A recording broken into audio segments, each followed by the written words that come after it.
여러분 안녕하십니까? 코로나19 KBS 통합뉴스룸 5시 뉴스입니다. 고1과 중2, 초등 3, 4학년 학생들의 3차 등교 수업이 오늘 시작됐습니다. 코로나19 여파로 수도권 일부 학교는 등교하지 않았지만 이제 전체 학생의 4분의 3가량인 460만여 명이 등교길에 나선 겁니다. 학교 현장 연결하겠습니다.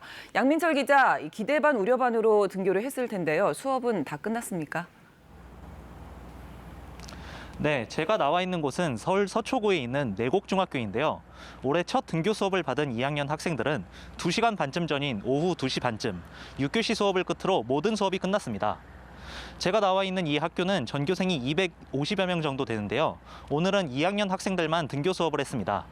2학년만 등교 수업을 한 이유는요. 교육부가 지난달 말 발표한 강화된 학교 밀집도 최소화 조치 내용대로 수도권 지역 고등학교는 전체 학생의 3분의 2, 그 외 학교는 3분의 1 이내에서 등교한다고 정했기 때문에 이를 지키기 위해서입니다.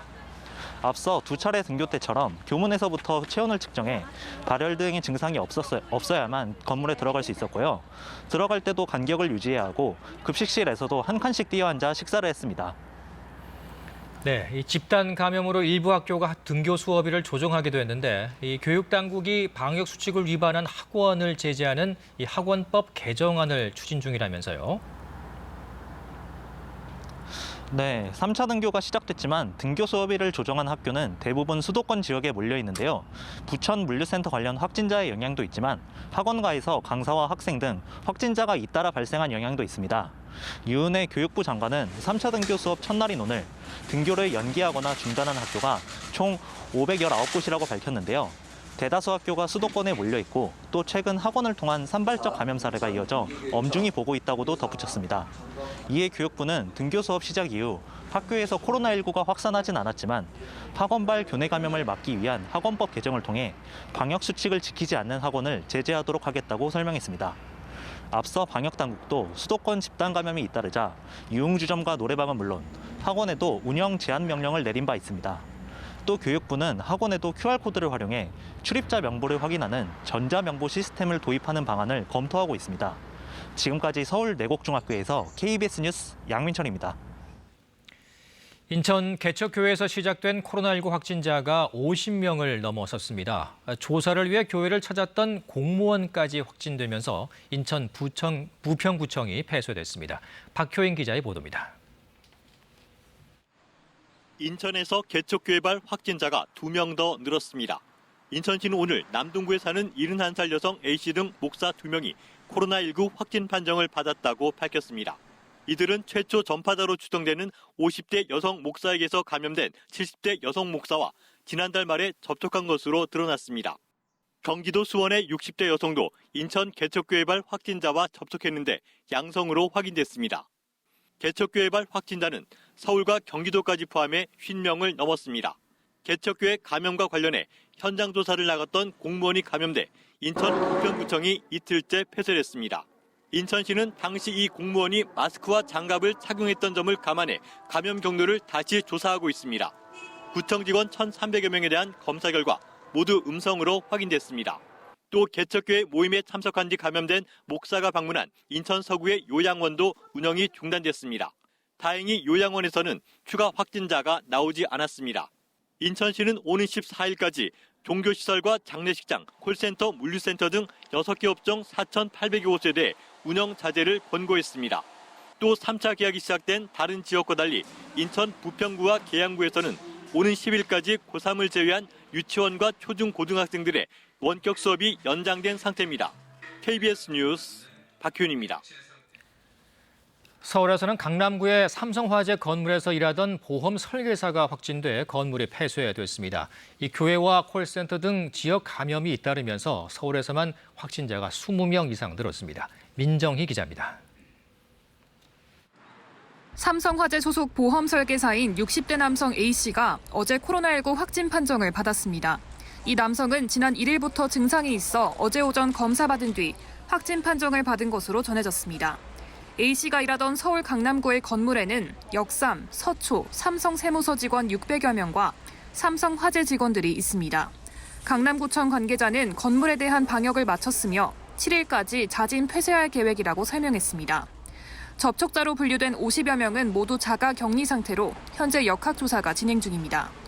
수도권 개척교회 관련 확진자도 계속 늘었습니다. 강서구에선 50대 여성이 지난 31일 양천구 신월동 부활교회 예배에 참석했다가 확진 판정을 받았습니다. 이 교회는 앞서 집단 감염이 발생한 인천 미추홀구 개척교회 관련 확진자가 다닌 곳입니다. 마포구에서도 인천 개척교회 관련 확진자와 접촉한 60대 여성이 추가 확진됐습니다. 서울 악사 손해보험 종로 콜센터 직원 확진과 관련해서도 3명이 늘었습니다. 지난 1일 직원과 남편이 최초 확진 판정을 받은 데 이어 어제는 딸과 가족 지인 등 3명이 추가 확진 판정을 받았습니다. 콜센터 동료 직원 등 접촉자 120명에 대해 검사 중이지만 현재까지 사내 전파는 없는 것으로 확인되고 있습니다.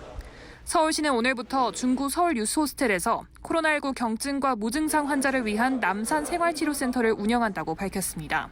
이에 따라 지난 3월부터 운영했던 태릉 생활치료센터는 오늘부로 운영이 종료됩니다. KBS 뉴스 민정입니다.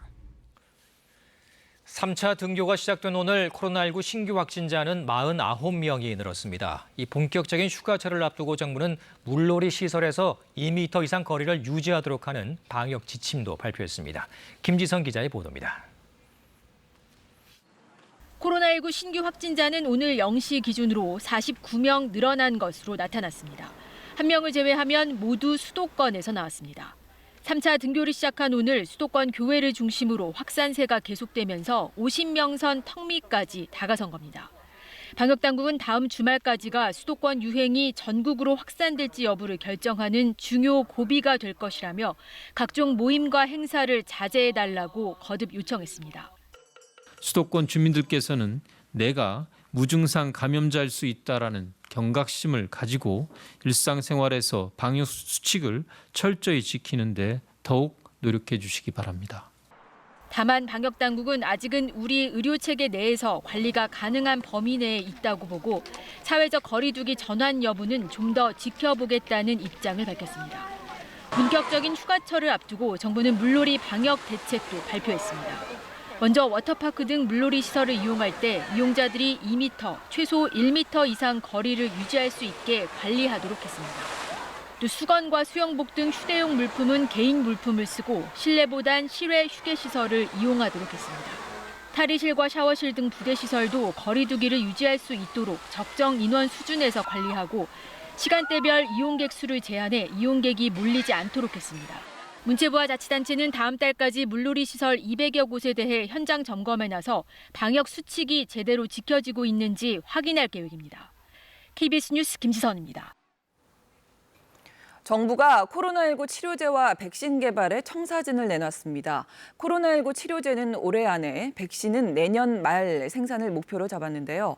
역량 있는 기업들에게 국가가 끝까지 지원하겠다는 확신을 주고 연구개발 역량을 총결집하겠다는 게 정부 계획입니다. 오승목 기자가 보도합니다. 치료제 출시는 올해 안, 백신 생산은 내년 말. 정부는 오늘 이 목표를 밝히며 개발 지원책을 내놨습니다. 기업, 대학, 연구소, 병원과 정부의 역량을 총결집하여 치료제와 백신을 최대한 신속하게 개발할 계획입니다. 우선 정부 3차 추경 중 1,000억 원 이상을 치료제와 백신 임상시험 등에 쓸 R&D 자금으로 긴급 투입합니다. 치료제는 코로나19 완치자의 혈장을 활용한 혈장 치료제 개발이 가장 앞서 나가 있습니다. 올해 안 출시를 목표로 합니다. GC 독십자가 국립보건연구원과 공동 개발 중인데 정부가 혈장 확보 등을 지원합니다. 족제비에서 일부 효능이 확인된 셀트리온의 항체 치료제는 영장류 실험, 나아가 올 하반기 인체 임상시험까지 정부가 연구비를 지원합니다. 내년 출시가 목표입니다. 기존 약물에서 치료 물질을 찾는 약물 재창출은 국내 임상시험 참여자를 구하기 어려워 해외 임상시험 방안을 검토 중입니다. 유력한 백신 후보 물질의 윤곽도 잡혔습니다. 정부는 올해 안에 임상시험이 가능한 후보 물질을 3대 전략 품목으로 지정하고 연구비와 임상시험 비용 등을 지원하기로 했습니다. SK바이오사이언스의 합성 항원 백신, 이노비오와 제넥신이 개발하고 있는 백신 후보 물질입니다. 특히 합성 항원 백신은 내년 말 생산이 목표입니다. 국내 기업, 연구기관들이 신속하게 코로나19 치료제, 백신을 개발할 수 있도록 장비, 인력, 기술 등의 연구 자원을 체계적으로 제공하겠습니다. 이와 함께 해외 동향도 주시하면서 해외에서 치료제나 백신이 개발되면 긴급 수입을 검토하기로 했습니다. KBS 뉴스 오승복입니다. 정부가 오늘 역대 최대 규모의 3차 추경 예산안을 의결했습니다. 한 해 세 번째 추경안을 추진하는 건 1972년 이후 48년 만의 일인데요. 3차 추경에는 코로나19를 극복하기 위해 정부가 발표했던 한국판 뉴딜 등 각종 대책이 포함됐습니다. 박예원 기자가 보도합니다. 정부는 오늘 국무회의를 열고 2020년 제3차 추가경정 예산안을 의결했습니다.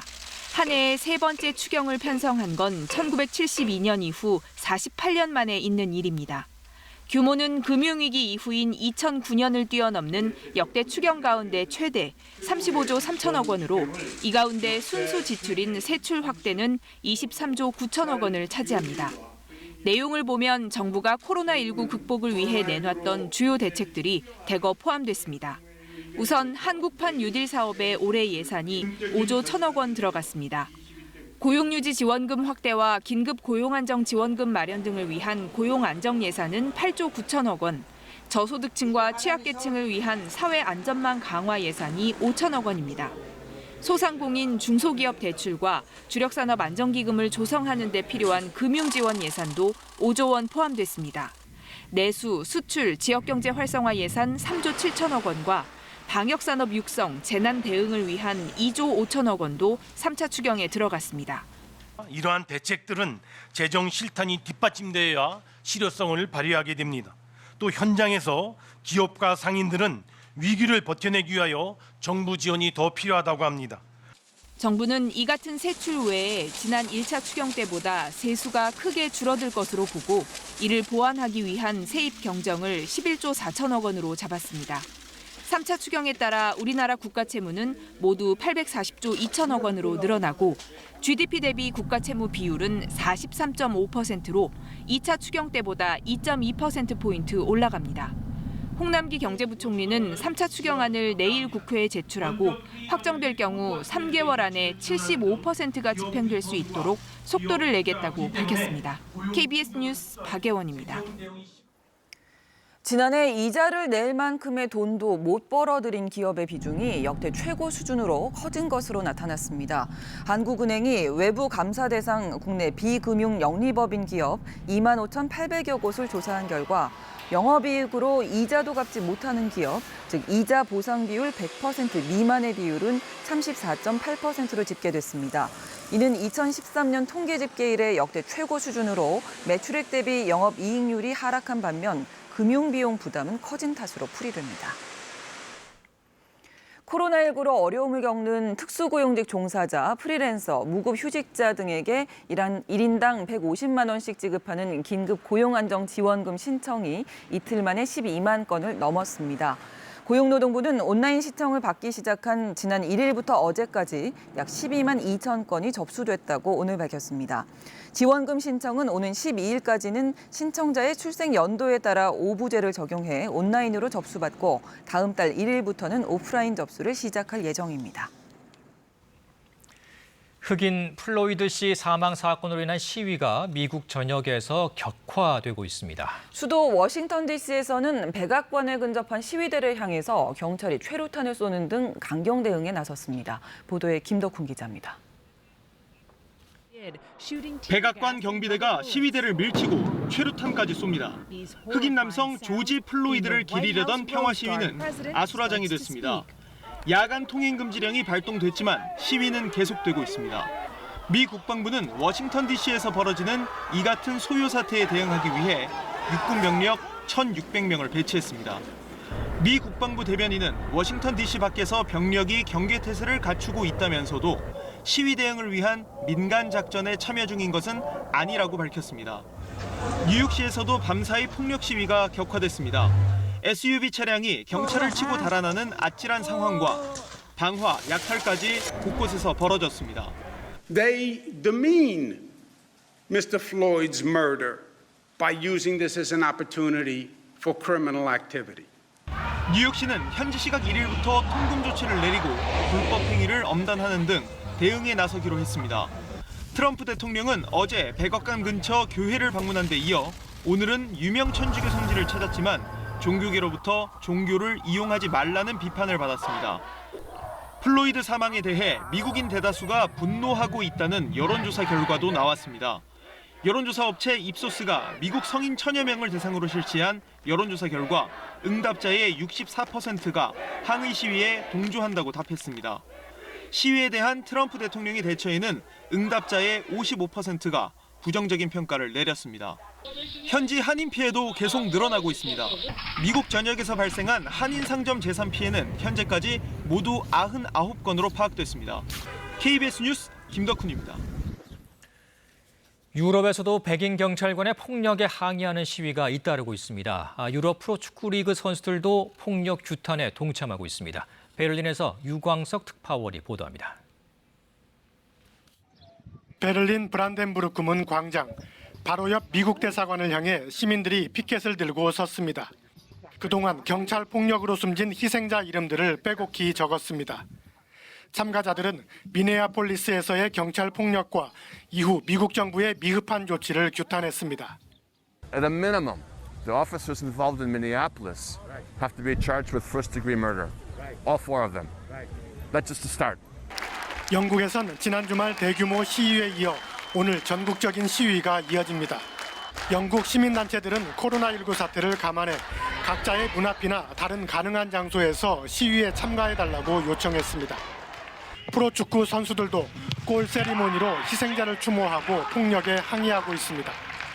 독일 분데스리가 도르트문트의 산초는 골을 넣은 뒤 플로이드를 위한 정의라는 문구를 내보였습니다.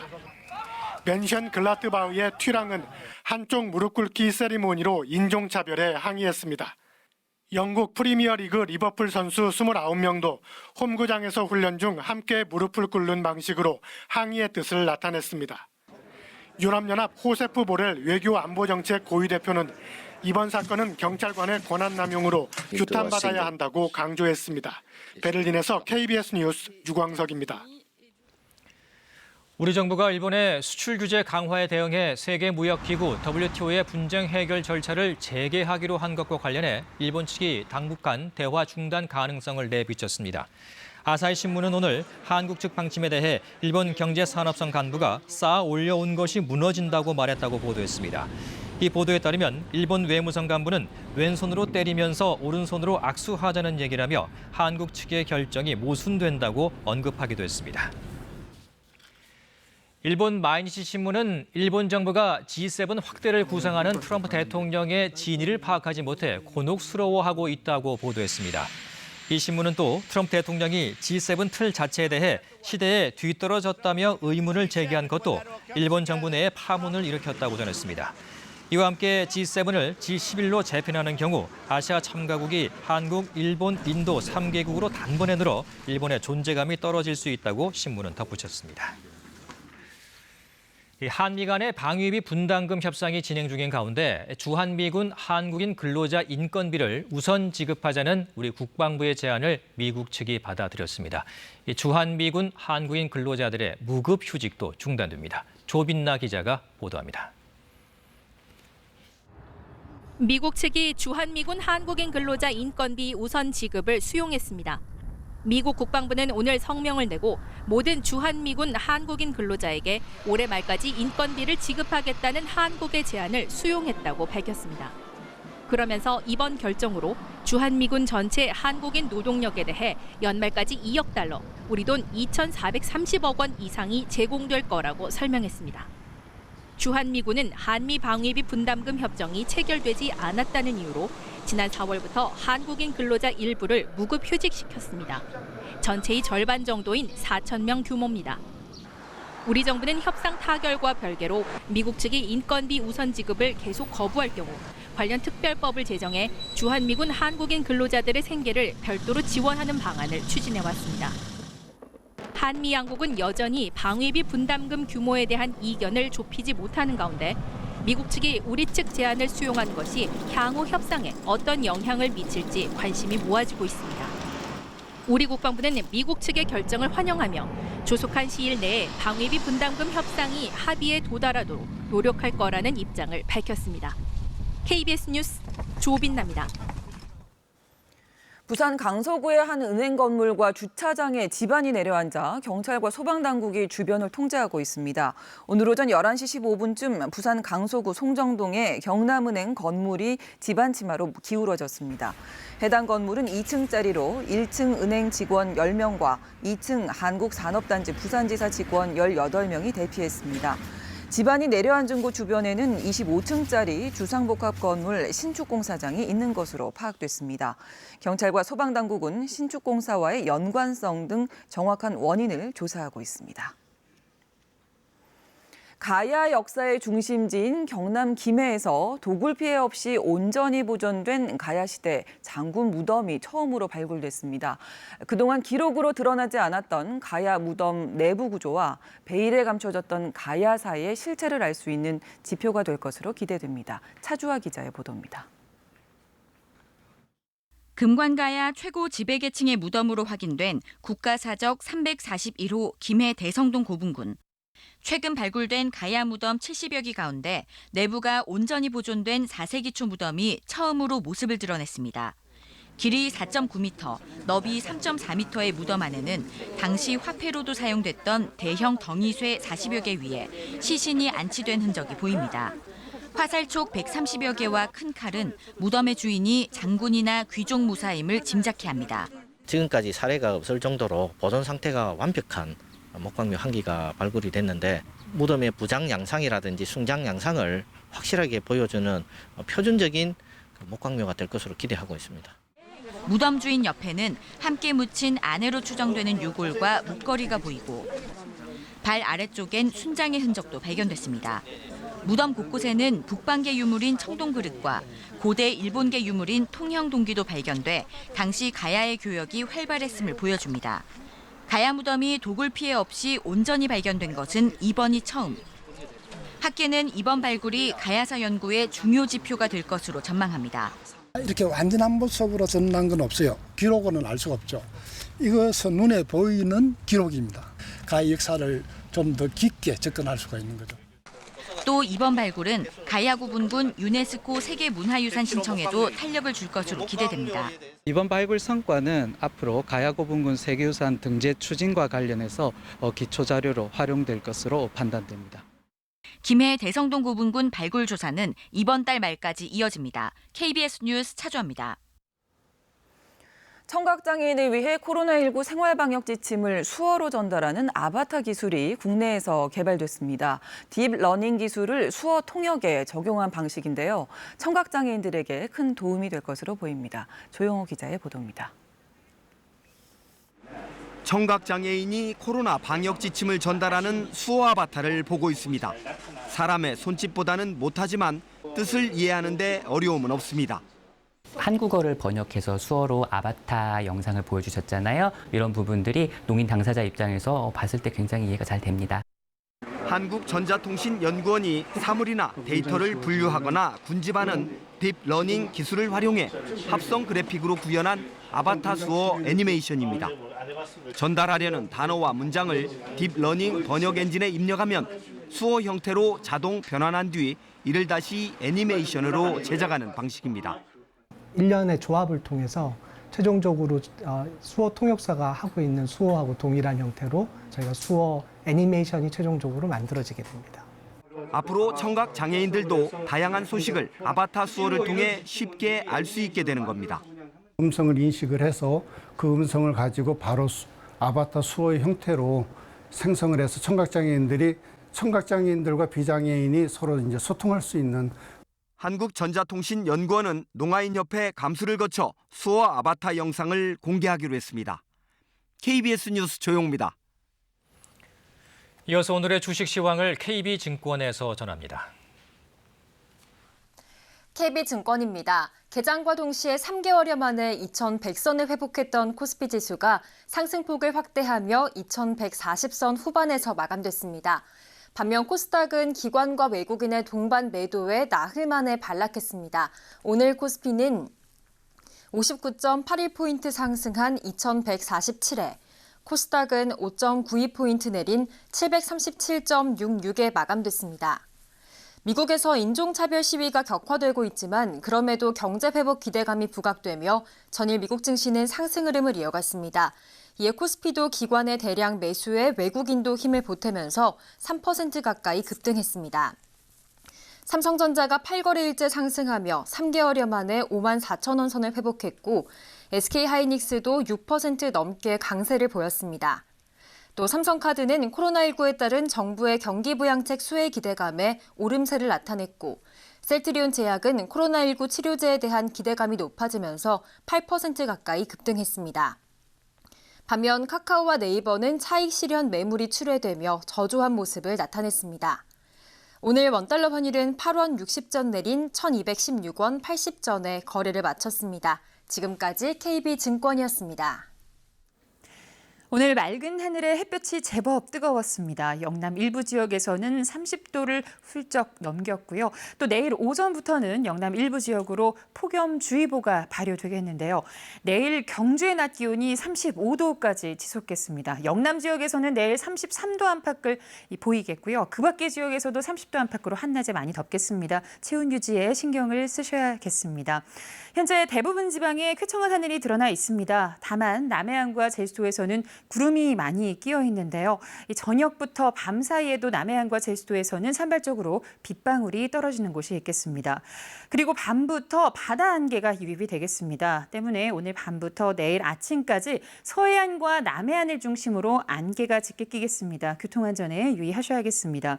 이후에는 전국이 대체로 맑겠습니다. 다만 새벽부터 아침 사이에 중부지방에서는 습도가 높아서 이슬비가 떨어지는 곳이 있겠습니다. 내일 아침 기온입니다. 서울이 19도, 청주 21도, 광주, 대구 20도 등으로 오늘보다 높겠습니다. 낮 최고 기온은 서울이 26도, 청주와 광주 31도, 대구 35도까지 오르겠습니다. 그리고 한낮에 자외선 지수가 매우 높을 것으로 예상돼 자외선 차단에도 신경을 쓰셔야겠습니다. 내일 해상은 대부분 해상에서 잔잔하게 일겠습니다. 다만 제주도에서는 물결이 최고 2.5m로 다소 높겠고요. 특히 남해안 지역에서는 높은 바닷물을 주의하셔야겠습니다. 해안 저지대에서는 안전사고에 유의하셔야겠습니다. 모레부터는 전국이 대체로 맑아지겠습니다. 당분간 맑은 날씨가 계속되겠고요. 기온도 30도 안팎을 유지하면서 한낮에 많이 덥겠습니다. 기상정보였습니다. 코로나19 통합 뉴스룸은 7시 뉴스에서 이어집니다. 시청해주신 여러분 고맙습니다.